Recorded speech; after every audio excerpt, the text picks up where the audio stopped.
incredible movement. This was a movement like nobody's ever seen before.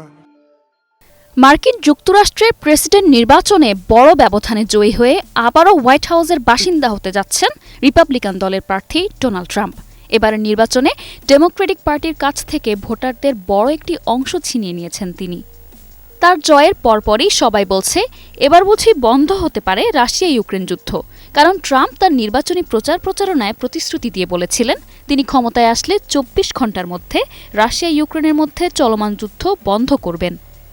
এবার গুঞ্জন উঠেছে যুদ্ধ বন্ধে ট্রাম্পের সাথে বসতে চান রুশ প্রেসিডেন্ট ভ্লাদিমির পুতিন। রাশিয়ার সাবেক ও বর্তমান ৫ কর্মকর্তার বরাত দিয়ে বার্তা সংস্থা রয়টার্স সহ বিভিন্ন গণমাধ্যম জানিয়েছে যুদ্ধ বন্ধের আলোচনায় কিছু শর্ত আছে পুতিনের। এর মধ্যে আছে ইউক্রেনে রাশিয়ার দখল করা ভূখণ্ডগুলো নিয়ে বড় কোনো ছাড় দিতে চান না পুতিন। এছাড়া ইউক্রেনকে পশ্চিমা সামরিক জোট নেটোতে যোগ দেওয়ার ইচ্ছা ত্যাগ করতে হবে। ট্রাম্পের মধ্যস্থতায় কোনো চুক্তি হলে ক্রেমলিন ইউক্রেনের চলমান সম্মুখ সারির যুদ্ধ বন্ধে রাজি হতে পারে বলে মনে করছেন অনেকে। অপরদিকে পূর্ব ইউক্রেনের দোনেস্ক, লুহান্স্ক, জাপোরিজিয়া ও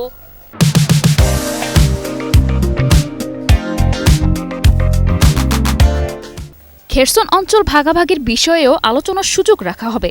রাশিয়া এই ৪ অঞ্চলকে বর্তমানে নিজেদের বলে দাবি করছেন। এছাড়াও ইউক্রেনের উত্তর ও দক্ষিণাঞ্চলে খার্কিভ ও মিকোলাইভের অল্প যেসব এলাকা রাশিয়ার দখলে রয়েছে সেখান থেকে সেনা প্রত্যাহারে রাজি হতে পারে ক্রেমলিন।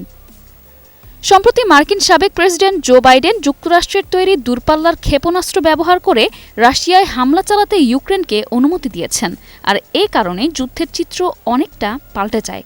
রাশিয়ার দাবি এমন পদক্ষেপ নেওয়ার কারণেই যুদ্ধ পরিস্থিতির ভয়াবহ অবনতি করেছে যুক্তরাষ্ট্র। রয়টার্সকে একটি সূত্র জানায় এমন পরিস্থিতিতে শেষ পর্যন্ত কোনো চুক্তি না হলে রাশিয়া যুদ্ধ চালিয়ে যাবে।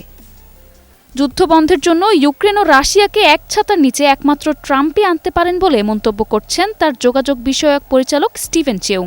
অপরদিকে ট্রাম্প বলছেন শান্তি চুক্তির জন্য দরকার পড়লে তিনি সরাসরি পুতিনের সঙ্গে কথা বলবেন। তবে এখন দেখার বিষয় যুদ্ধ না থামানোর বিষয়ে গোঁ ধরে বসে থাকা কিয়েভ ও মস্কোকে তিনি কিভাবে এক ছাতার নিচে আনবেন। নিসা আলম, নিউজ ডেস্ক, ২১ টেলিভিশন।